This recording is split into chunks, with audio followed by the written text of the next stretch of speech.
Leviticus chapter 14. Then the Lord spoke to Moses, saying, This shall be the law of the leper in the day of his cleansing. Now he shall be brought to the priest, and the priest shall go out to the outside of the camp. Thus the priest shall look, and if the infection of leprosy has been healed in the leper, then the priest shall give orders to take 2 live clean birds, and cedar wood, and a scarlet string, and hyssop for the one who is to be cleansed. The priest shall also give orders to slay the one bird in an earthenware vessel over running water. As for the live bird, he shall take it together with the cedar wood, and the scarlet string, and the hyssop, and shall dip them and the live bird in the blood of the bird that was slain over the running water. He shall then sprinkle 7 times the one who is to be cleansed from the leprosy, and shall pronounce him clean, and shall let the live bird go free over the open field.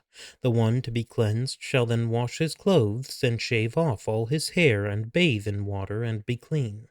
Now afterward he may enter the camp, but he shall stay outside his tent for 7 days. It shall be on the 7th day that he shall shave off all his hair. He shall shave his head, and his beard, and his eyebrows, even all his hair. He shall then wash his clothes, and bathe his body in water, and be clean.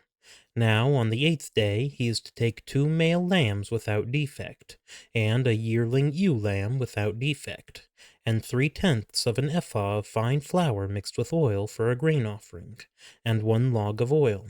And the priest who pronounces him clean shall present the man to be cleansed and the aforesaid before the Lord at the doorway of the tent of meeting. Then the priest shall take the 1 male lamb and bring it for a guilt offering, with the log of oil, and present them as a wave offering before the Lord. Next he shall slaughter the male lamb in the place where they slaughter the sin offering and the burnt offering, at the place of the sanctuary, for the guilt offering, like the sin offering, belongs to the priest. It is most holy. The priest shall then take some of the blood of the guilt offering, and the priest shall put it on the lobe of the right ear of the one to be cleansed, and on the thumb of his right hand, and on the big toe of his right foot. The priest shall also take some of the log of oil, and pour it into his left palm. The priest shall then dip his right hand finger into the oil that is in his left palm, and with his finger sprinkle some of the oil 7 times before the Lord. Of the remaining oil which is in his palm, the priest shall put some on the right ear lobe of the one to be cleansed, and on the thumb of his right hand, and on the big toe of his right foot, on the blood of the guilt offering. While the rest of the oil that is in the priest's palm he shall put on the head of the one to be cleansed. So the priest shall make atonement on his behalf before the Lord. The priest shall next offer the sin offering, and make atonement for the one to be cleansed from his uncleanness. Then afterward he shall slaughter the burnt offering. The priest shall offer up the burnt offering and the grain offering on the altar. Thus the priest shall make atonement for him, and he will be clean. But if he is poor and his means are insufficient, then he is to take 1 male lamb for a guilt offering as a wave offering to make atonement for him, and 1/10 of an ephah of fine flour mixed with oil for a grain offering, and a log of oil, and 2 turtle doves or 2 young pigeons which are within his means. The one shall be a sin offering, and the other a burnt offering. Then the 8th day he shall bring them for his cleansing to the priest, at the doorway of the tent of meeting, before the Lord. The priest shall take the lamb of the guilt offering and the log of oil, and the priest shall offer them for a wave offering before the Lord. Next he shall slaughter the lamb of the guilt offering, and the priest is to take some of the blood of the guilt offering, and put it on the lobe of the right ear of the one to be cleansed, and on the thumb of his right hand, and on the big toe of his right foot.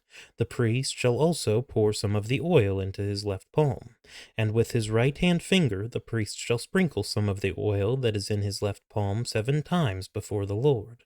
The priest shall then put some of the oil that is in his palm on the lobe of the right ear of the one to be cleansed, and on the thumb of his right hand, and on the big toe of his right foot, on the place of the blood of the guilt offering.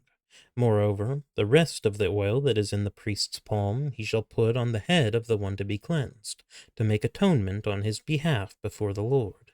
He shall then offer 1 of the turtle doves or young pigeons, which are within his means. He shall offer what he can afford, the one for a sin offering, and the other for a burnt offering.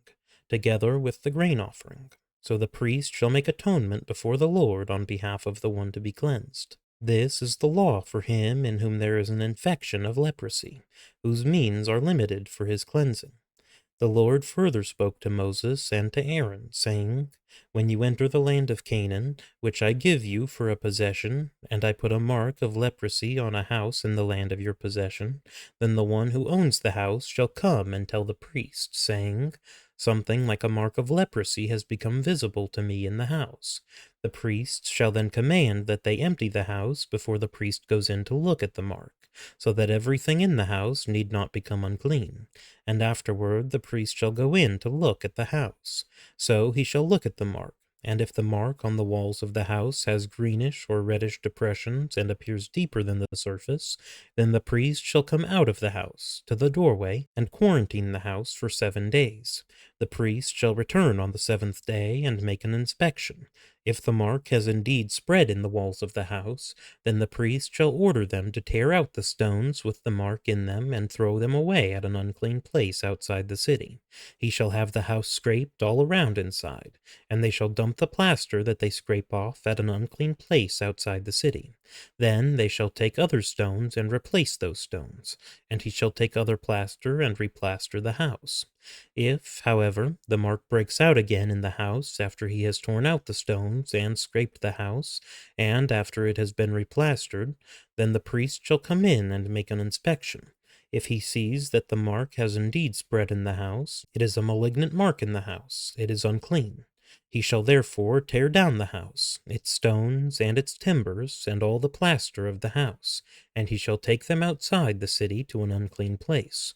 Moreover, whoever goes into the house during the time that he has quarantined it becomes unclean until evening.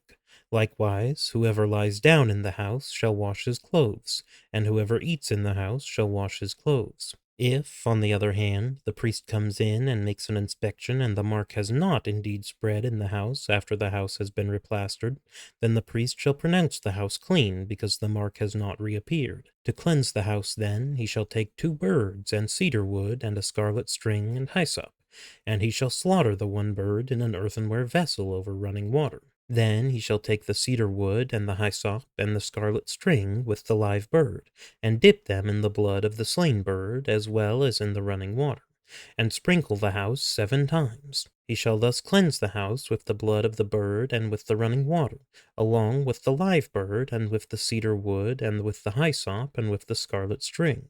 However, he shall let the live bird go free outside the city into the open field. So he shall make atonement for the house, and it will be clean.